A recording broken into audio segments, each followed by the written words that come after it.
Hey everybody, first time showing my face on here. This is actually me, the Catholic Patriot. Um, I wanted to do this video in response to one that I saw on YouTube. So that's this week's video. Because it fits with what I've been talking about, I wanted to address it now in the hopes that maybe some people will see it that might otherwise not have. So I hope you forgive me. It's been a little bit of a rough day. I have had Lyme disease for 14 years now, and it causes a lot of fatigue and some cognitive issues. So if I'm a little bit slow or rambling a little bit, I hope you'll forgive me for that. But that also ties into part of what I'm talking about today. So this is in response to a video on YouTube by the creator Meet Kevin. Um, for those of you who may not be familiar with him, I stumbled across him in looking um, at ways to become self-reliant, how to obtain wealth, because I believe that for what I talk about on the Catholic Patriot, about community, local government, and helping other Catholics, becoming that community that can take care of each other without government interference or the tyranny that we see today, is going to require money. Now, the reason that a little bit of a tangent here, this is going to be a longer video, just to warn you. So hopefully you'll stick with me, or you can fast forward, back and forth, wind it, however you want to do it. So for me, I am hoping to pursue wealth or find somebody else who already has the wealth to help make community possible. Now, I do not want this wealth for myself in the sense of I want toys and a big house and a nice car. And personally, I would like to live comfortably, but the goal of obtaining that wealth is to give back, to put back, and enable others to have that same freedom that I'd like to have. So it's an investment into others as much as it is for me. So, anyways, I found Meet Kevin as I was browsing YouTube looking for uh, younger people who have gone from nothing to everything, and he's one of those American stories. He's the I guess you could call him an immigrant. I believe he moved here with his parents when he was like 18 months old. He was from Germany, and he went from having nothing to being a multimillionaire now. He lives in California, and that's kind of where this took off. As I've been watching some of his videos, and I've enjoyed the content. Um, he's funny, and he's about my age, a little younger. Um, and he's got some good info in the videos that I've watched. Makes you stop and think. So he announced that he is thinking of or exploring a run for governor there in California, as they are trying to recall and replace Newsom. And sorry to you Californians, but we all know what a cesspool California is. And I am all for trying to fix that. So, Meet Kevin is put forth a video and a 20-point plan about how he would go about making California better. So, I'm going to take his plan point by point as best I can and um, with my thoughts on it, and give him some thoughts that he'll probably never see this. He'll never watch it. Maybe somebody else will. If he watches it, cool. Maybe it'll give him something to think about. But it fits in with my theme of community self-governance, and focusing at the local level. So just so you all know who I am and my background, I have no credentials in politics at all. Um, I'm a traditional Catholic, I'm a patriot, I'm a constitutionalist, I'm not a Democrat or a Republican. I believe both parties, I believe the Democratic Party is communist, and the Republicans are what the Democrats used to be. Still don't agree with them. And unfortunately, I haven't been able to find a politician that I can trust to represent me. Even those that I had respect for and thought were on the right track are turning out to have sold out to various people, organizations, or ideas. Um, but my outlook on government and how to live with others is based off of traditional Catholicism, history, and the Constitution of the United States. So I've had, over the last 10 years, I've been physically disabled due to Lyme disease. As you can see, I don't have a fancy studio. I don't have a fancy camera. My face is all washed out. I live in a basement. I don't have much. What I do have is thanks to the generosity of my parents and others in helping me to live my best life while I am fighting the Lyme disease. So for the last 10 years, um, I have been disabled, but it's given me a ton of time to research, study, read history, politics, finances, and I find them all interesting and fascinating how they all come together. So I guess that's where my background comes from is reading good authors, reading about the founding fathers, the beginnings of our republic. That's an important distinction there. We are a constitutional republic. We are not a democracy or a democratic republic for that matter. Nowhere in our founding documents is the word democratic found in describing our government. So we are a republic. So that's where I'm coming from. That's where my knowledge lies. And you can take the rest of this with a grain of salt if you disagree with me or if you don't believe I have any qualifications. So anyways, back to meet Kevin. So I wrote some notes here, so when I'm looking off to the side, that's what it is. So I kind of already explained why I like Meet Kevin. He's funny, he's engaging, he has skepticism about the financial markets, and he does call himself one of us, and I'm torn about how he does that because on the one hand he used to be one of us. Like for me, I'm the low man on the totem pole. I have nothing. I have no money. I never got a degree. My family's on the low end of the middle class, and I know he was there once. However, he lived the American dream, and he's become one of them in the sense that he's extremely wealthy and very successful. And I do not hold that against him at all. I think that's great that he did that.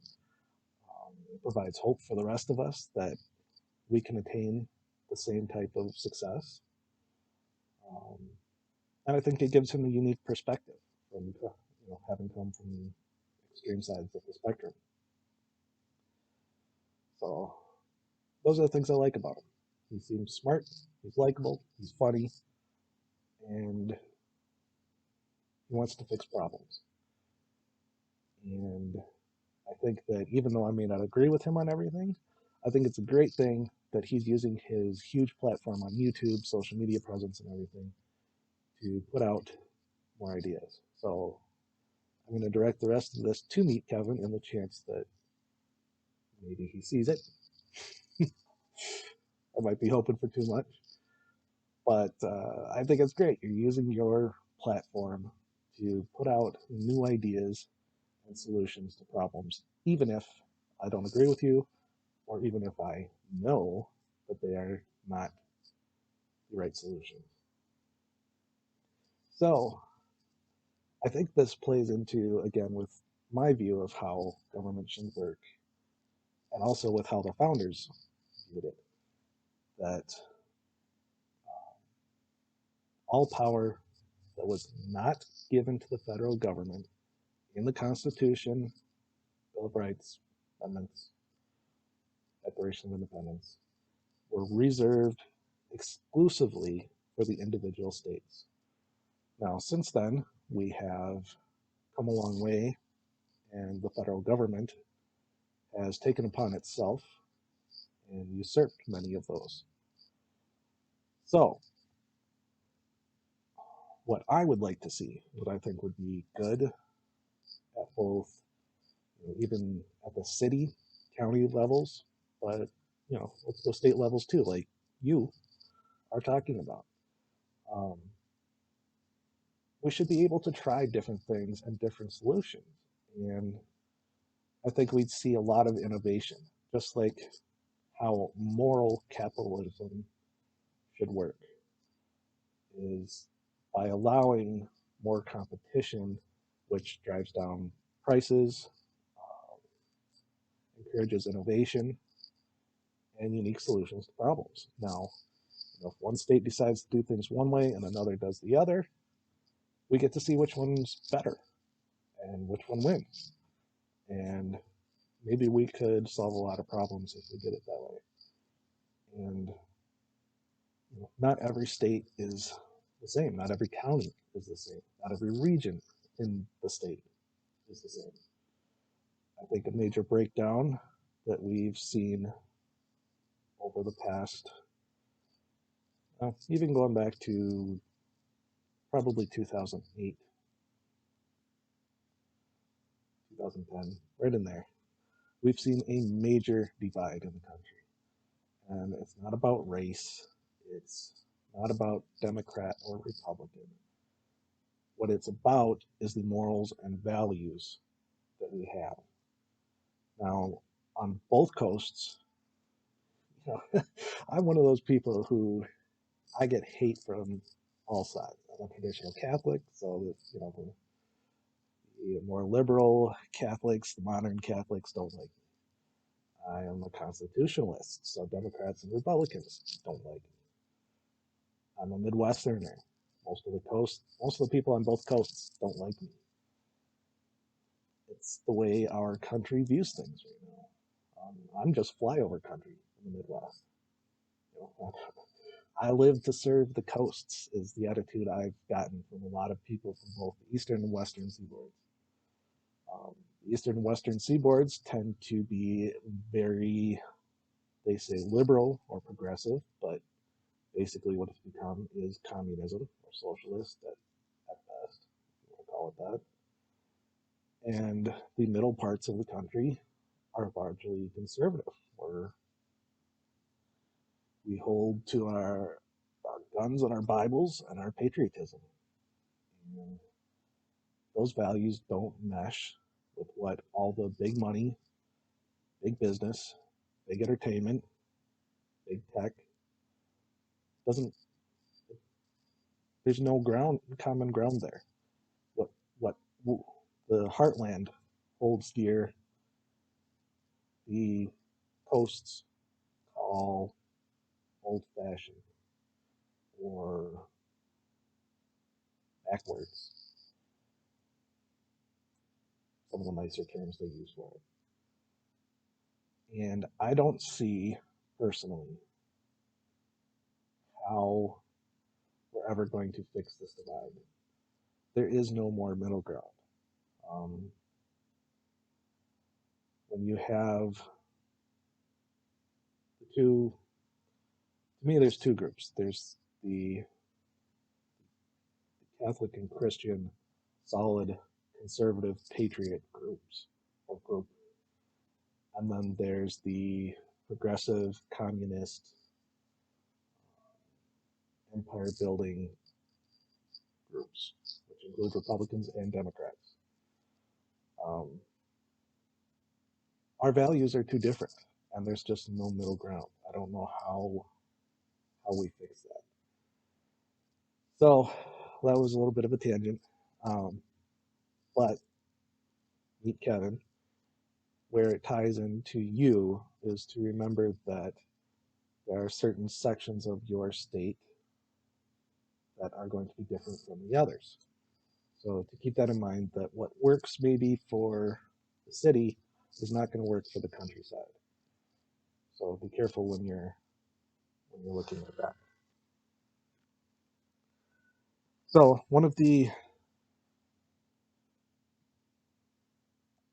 first things that I think that would help the rest of us know whether we should support you and your ideas is that you realize the oath that you take as the governor. I looked it up, the oath for the governor of California. When you take that oath, you swear to defend the Constitution, the supreme law of the land, the Constitution of the Republic of America, from all enemies, foreign and domestic. You also swear to uphold the Constitution of the state of California, but you uphold both of them. And some of your ideas, unfortunately, as they stand now, would immediately cause you to break that oath. So hopefully I can give you some information that will maybe give you something to ponder and think about, and maybe adjust some of your stances or find new solutions to those problems so that they fit under your oath. So let's just start there. The three main things that the Declaration of Independence state that we all have God-given rights to are life, liberty, and the pursuit of happiness. Life is a big one. We all have the right to life. So far, when I watched your 3 or 4 videos that you have out about what you do as governor right now, you don't talk about life. Life begins at conception. You talk a lot about science when it comes to COVID. I encourage you to do your research about when life begins. The science is there. The media, left-wing liberals, communists, they're not going to admit it, but it's there. If you doubt me, go watch a video about what an abortion is, what it does. You're swearing to uphold the Constitution and the rights of the citizens against all enemies, foreign and domestic. That includes the least of us, or not the least, the smallest of us. Forgive my wording there. They are not the least of us. They are the most precious of us that you are swearing to protect. That was a bad choice of words. Liberty. That means that government stays out of our lives. Liberty and freedom go together. Freedom is not the ability to do whatever we want. Freedom is the ability to do what we ought to do. Another important distinction that many people, including libertarians, don't understand. We don't get to just do whatever we want. That's not freedom. That's not liberty. It's the ability to do what we ought to do the right thing. And then there's the pursuit of happiness, which I think this is something that a lot of people also don't understand. Life isn't fair. Life was never meant to be fair. Here in America, we were promised the right to try. We can chase that happiness. We can chase the dream and the success that you have had, but we are not guaranteed results. And it is not in the purview of government, whether it's the federal or the state, to try and guarantee that success. It comes at the expense of everybody else. It is not your duty. It is not your prerogative. That's up to us. Your job is to stay out of the way and to make sure that we have the best chance to pursue our dreams. All right. So we need to know your stance on life. We need to know your stance on freedom to be able to do what we ought to do, and whether you'll protect and encourage, which some of your points to be fair, I'll get to those, certainly sound like you're opening the door for more of us to have that opportunity, or more of California. But you also said that this could be a national movement. So we'll leave it at all of us having that opportunity if people were to follow your plan. So, just to reiterate, before you take that oath as governor of California, while you're considering this run, you need to read the Constitution of the United States. You need to read the Declaration of Independence. You need to read the Bill of Rights and the amendments. You need to understand them because you are swearing to uphold them, to protect them, whether that's from the federal government, whether that's your citizens from the state government, or, God forbid, an invasion of a foreign power. But you have to understand them, the reasoning and the meaning behind them. It is not a living, breathing document. It is not. It's never meant to be. There's nothing in the Constitution, the Declaration, or the amendments that does not apply to today. There's no argument for that. You need to understand that. So that's also important for your constituents, that you know that the federal government was granted limited power.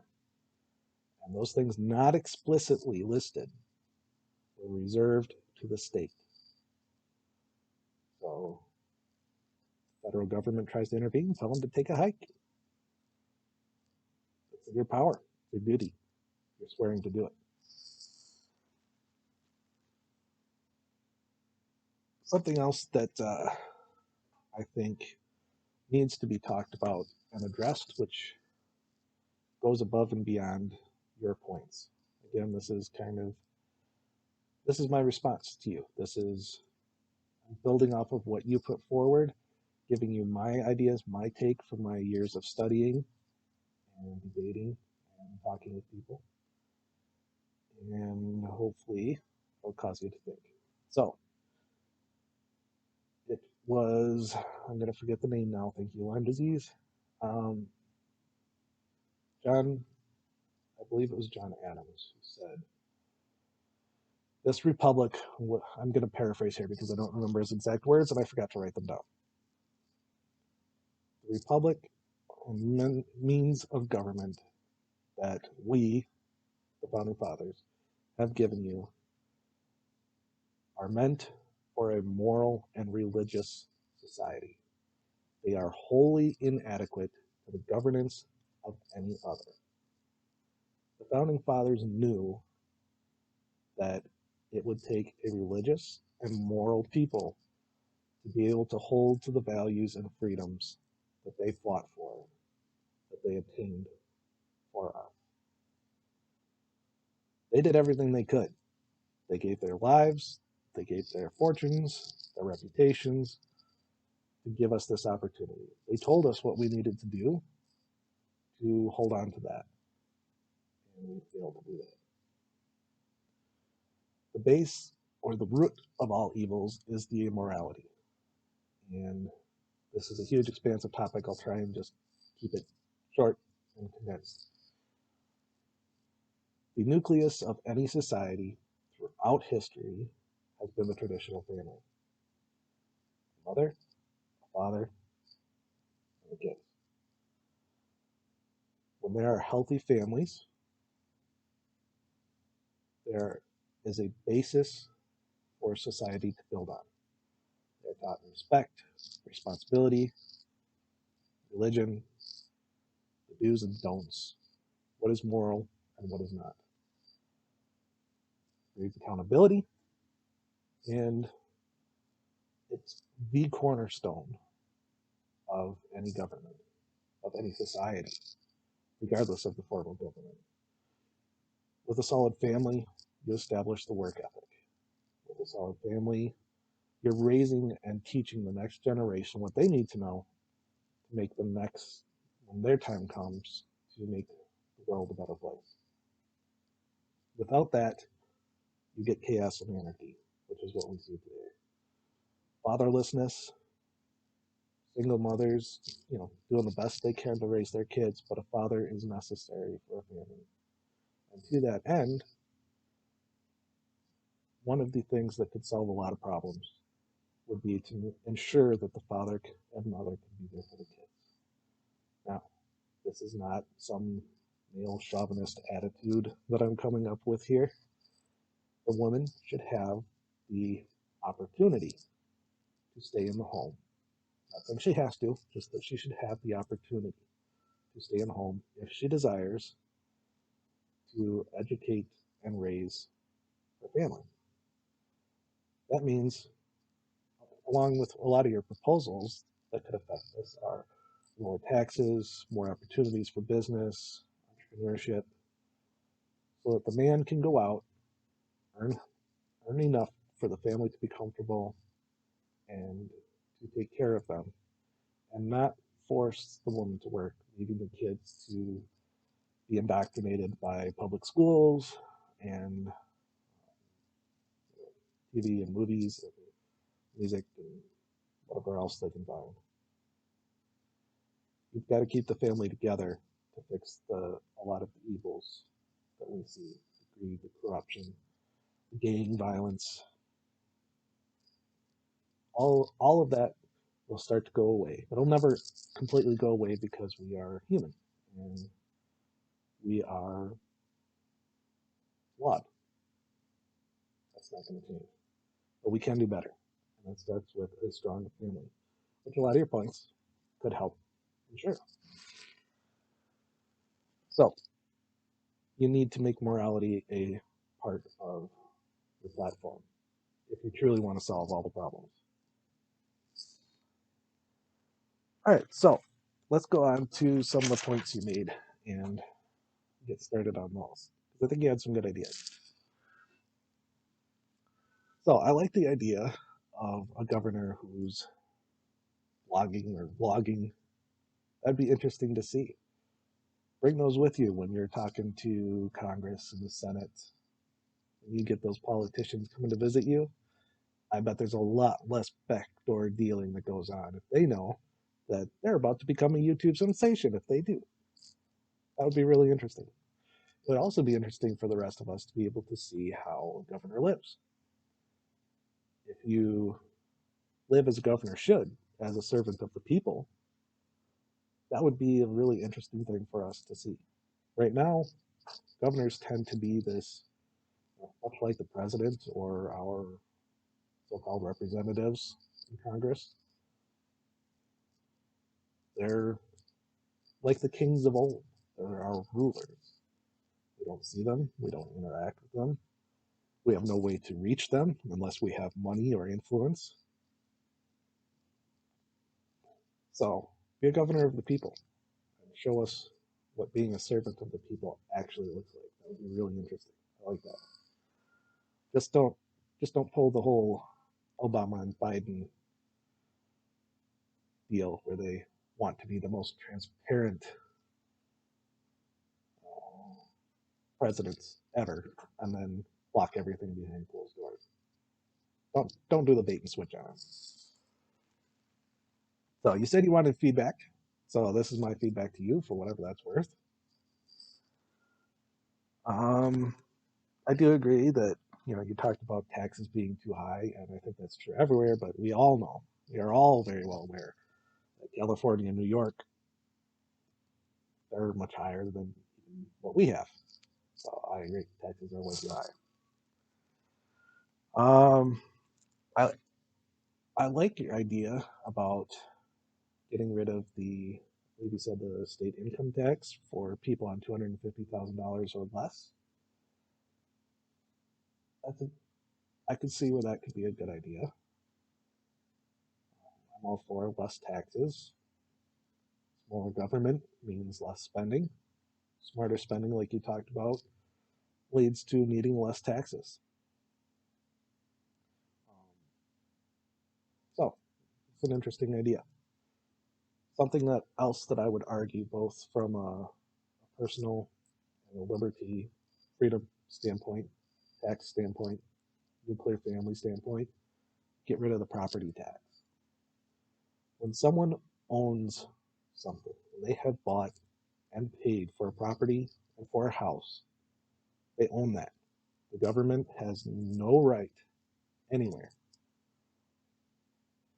to claim that you must pay taxes on what you already own. That's ridiculous. That's slavery and tyranny.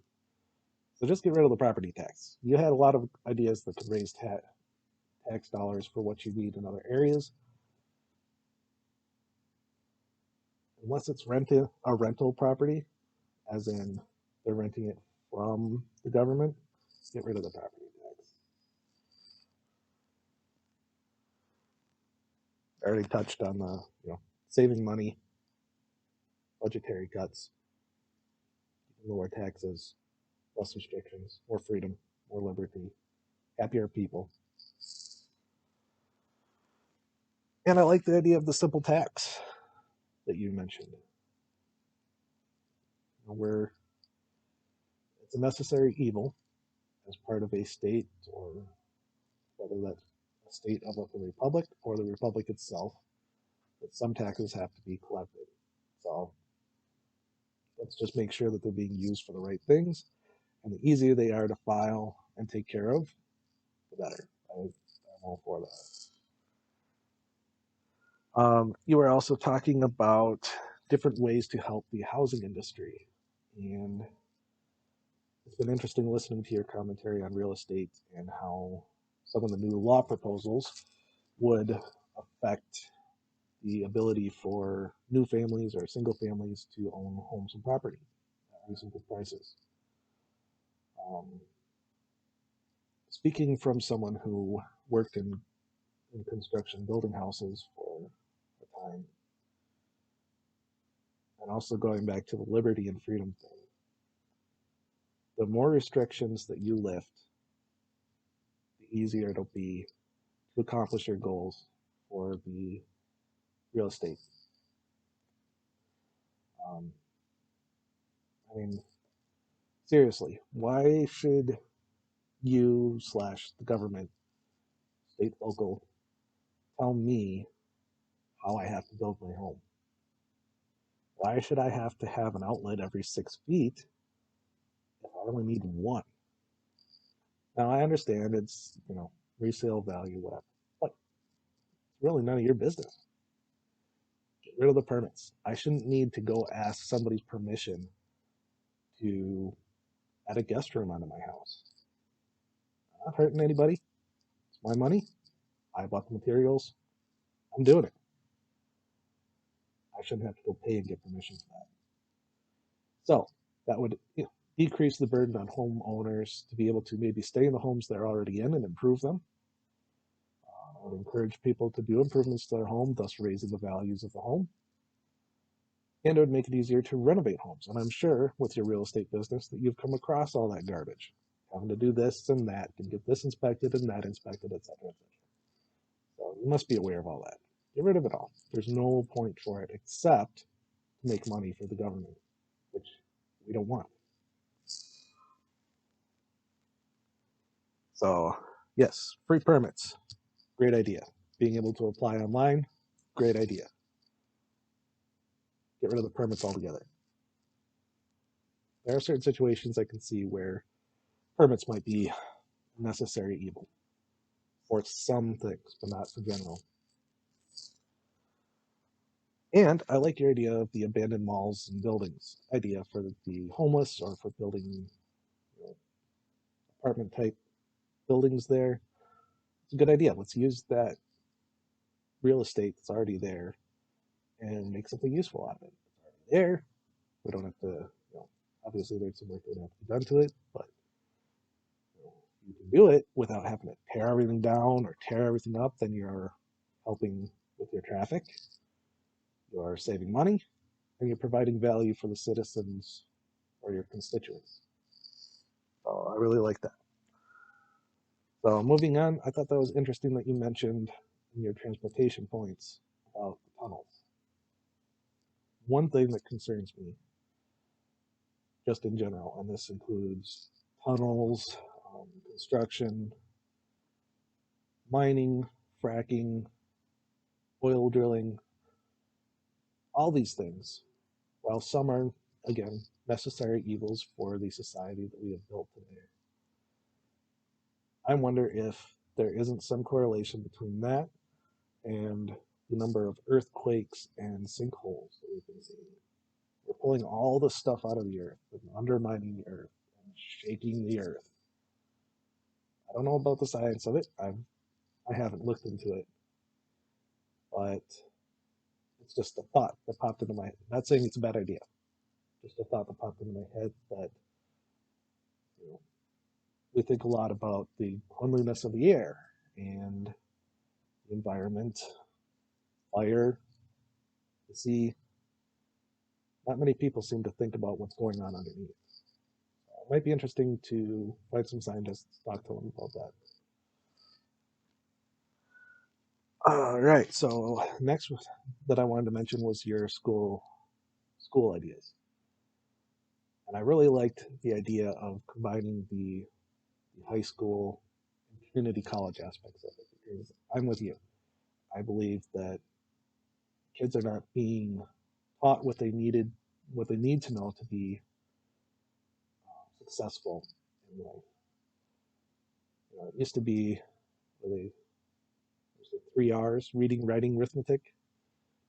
So if you're teaching those and you're teaching them how to do taxes and teaching them trades, giving them opportunities to get into other careers that you talked about, getting degrees for, like lawyers or I forget what else you mentioned, nurses. I think that's a great idea, and there could be a lot of promise to that. I would add that it was an interesting solution that you mentioned. You called them undocumented, but they are illegal immigrants, regardless of what your opinion is. They came here illegally. But I do like your idea of allowing that to be part of them becoming citizens. I'm not for rounding up every illegal immigrant and setting them out of the country. I know that there are generations of people here who came illegally, and I mean, as much as I respect and want our borders and our country to have the integrity and respect for its citizens, that only Americans are living here, we can't just send those people back.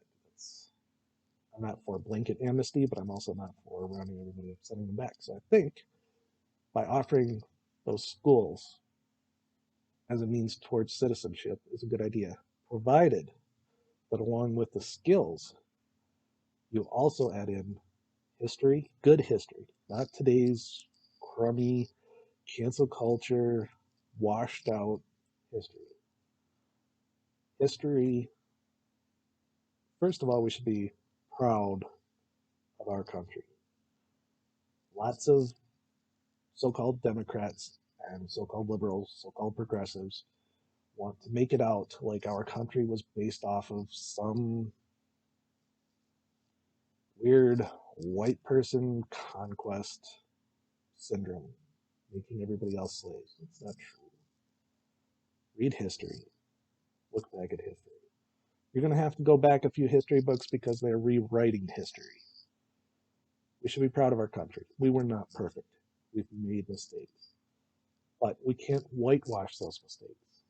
We have to learn from those mistakes. The only way to learn from them is if we portray them as they were. We shouldn't glorify them. We don't glorify the people who committed the mistakes. But we need to acknowledge what they gave us and that we can fix our mistakes.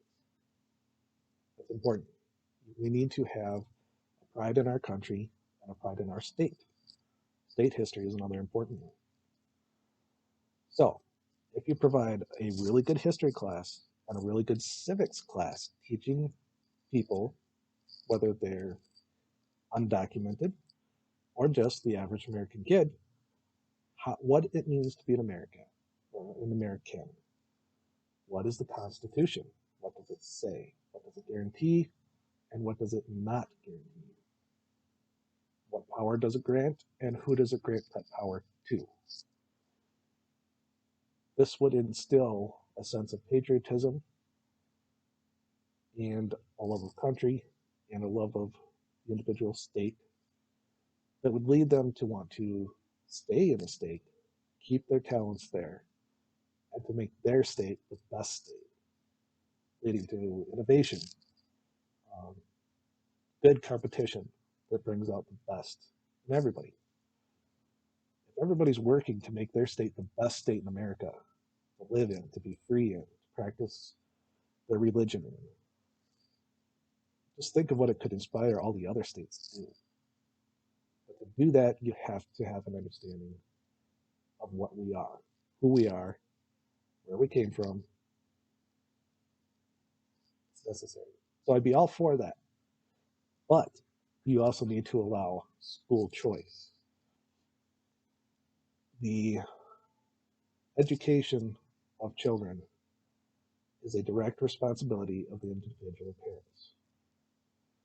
Now, the parents will decide how that child is educated. If they want to homeschool, which I believe is the best option 99% of the time, they should be allowed to do so. They should not have to pay taxes for schools that they don't send their kids to. Another point.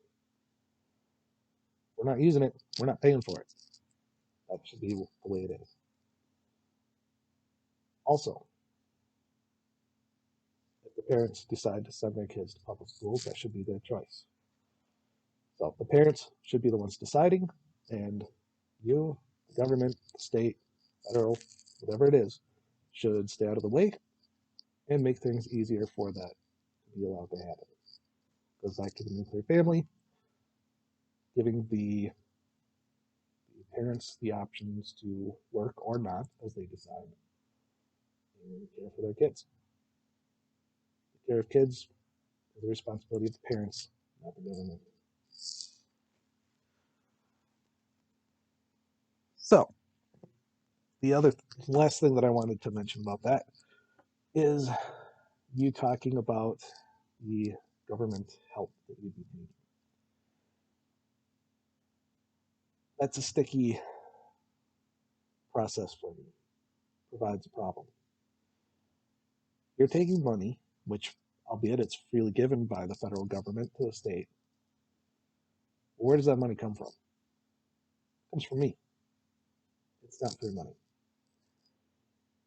By you taking those subsidies or grants, whatever form they take, you're encouraging the federal government to take more money from me to send to you.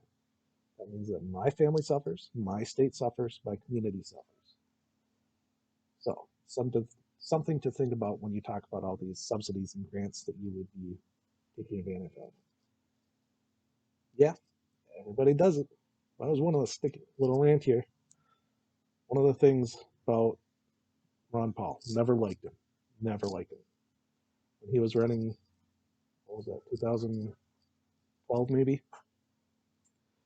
And he's here talking about liberty and getting the government out and not being like everybody else. He's an outsider. He's a Republican, but he's really a libertarian. Turns out that he applied for earmarks for Texas, which he had been criticizing everybody else for. Yet he took them. He applied for them. He fought for them for his constituents. He got caught on the debate stage with that. His response? Well, everybody else does it. That is the lamest excuse ever used for any issue. So, lead by example. Don't take the money. Figure it out within your state. Look to other states for maybe how they do it to better the way you do it. But beware of the federal funding. I love the idea about the homelessness when you were talking about that, solving that problem. It would be great to be able to give a hand and opportunity to all those who are involuntary homeless. That would be great to be able to give them more opportunities to regain their footing, or if they never had their footing in the first place, to give them that opportunity. That's a true Christian and moral thing to do. And then it would be great if there could be a way to be found to help all those who are maybe addicts, or for whatever other reason they have weaknesses that they choose to, I'm not sure I'm choosing the right words here, but that they choose over trying to get their footing. We're weak people. We all have our vices. So to be able to try and find a way to get them the help to clean, regain their independence from whatever their vice is, and then give them that hand up, that would be a really cool thing that you could do. I love the idea that you were talking about, excuse me, about making your state more business friendly, and by talking to other business leaders about how to make that happen, especially small businesses. I know you mentioned some of the bigger ones, bigger tech companies and stuff, but take a look at the small businesses too, because those are the ones that really drive the growth for the average person in your state.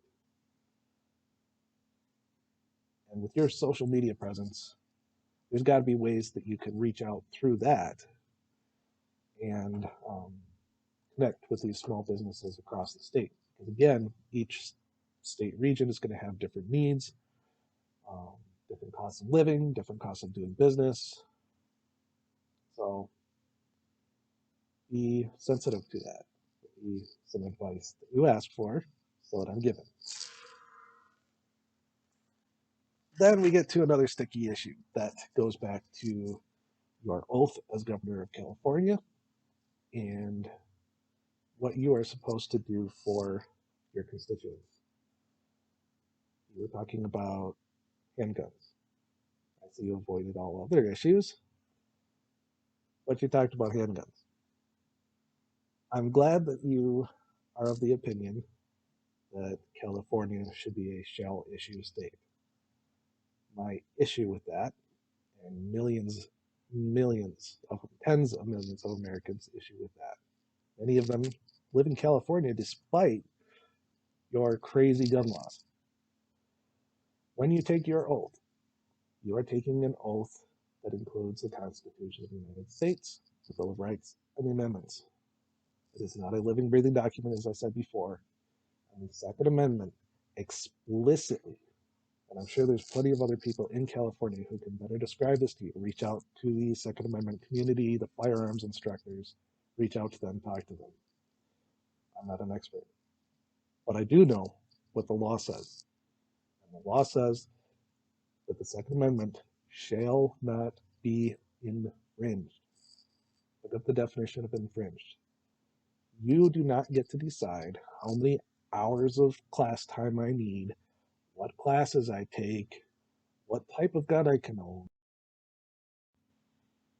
All right, I'm going to have to stitch that together. My computer ran out of space. I'm trying to speed this up.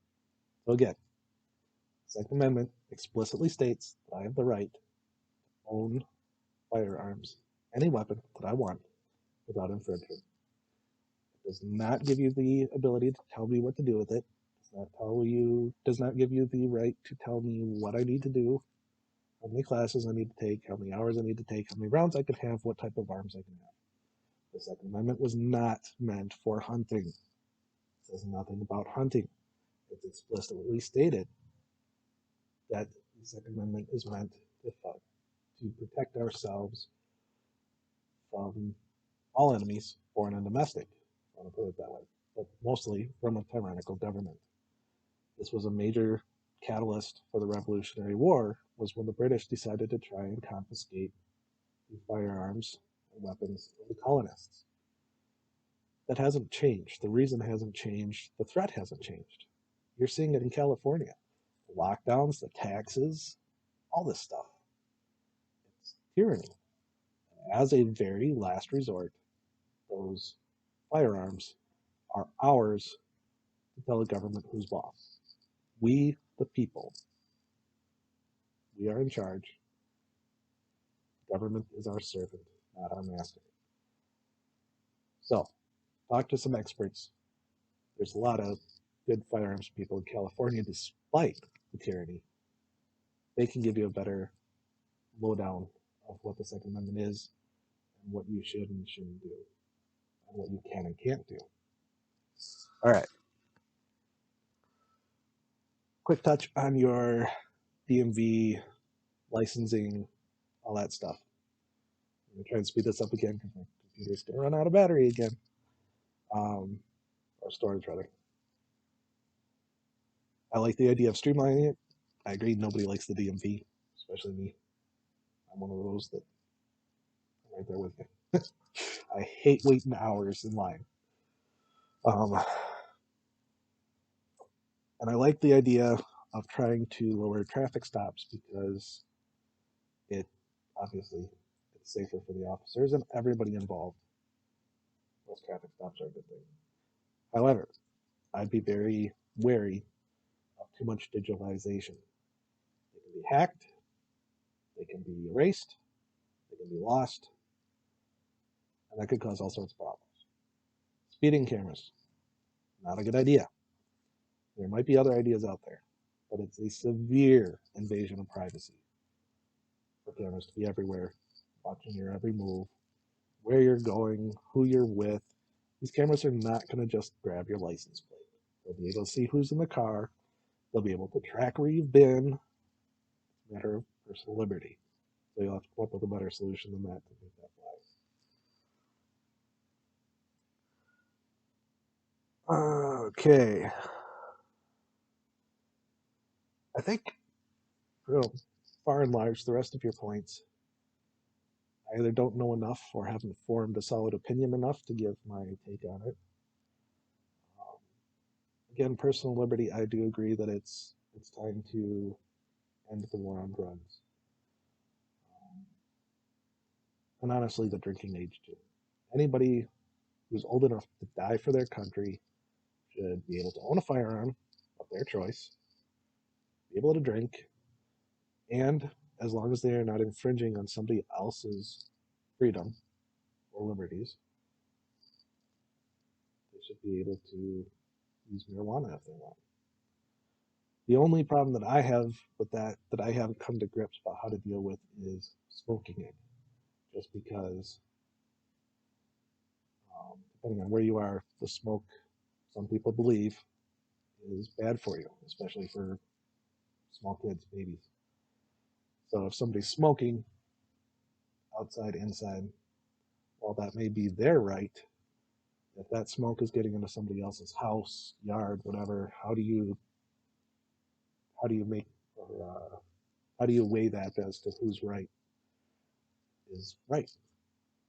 So, but edibles, oils, actually, I'm with you.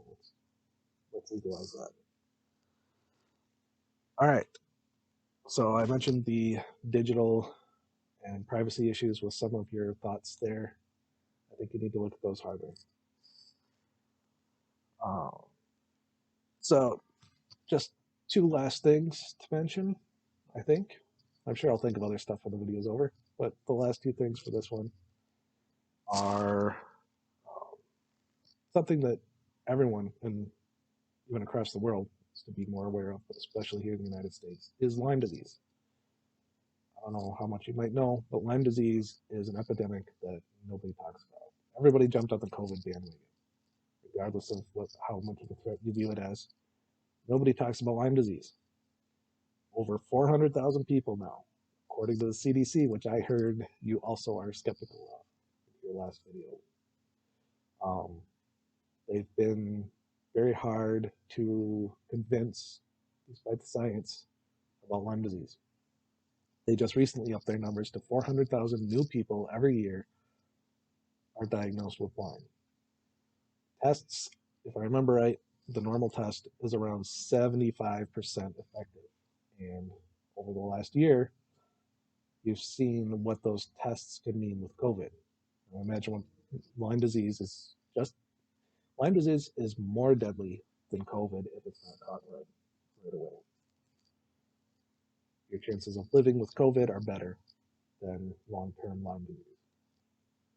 I'm not positive about the numbers on that, but to my knowledge, 99 point whatever it is, 97% survival rate with COVID. I don't think you get that with Lyme disease.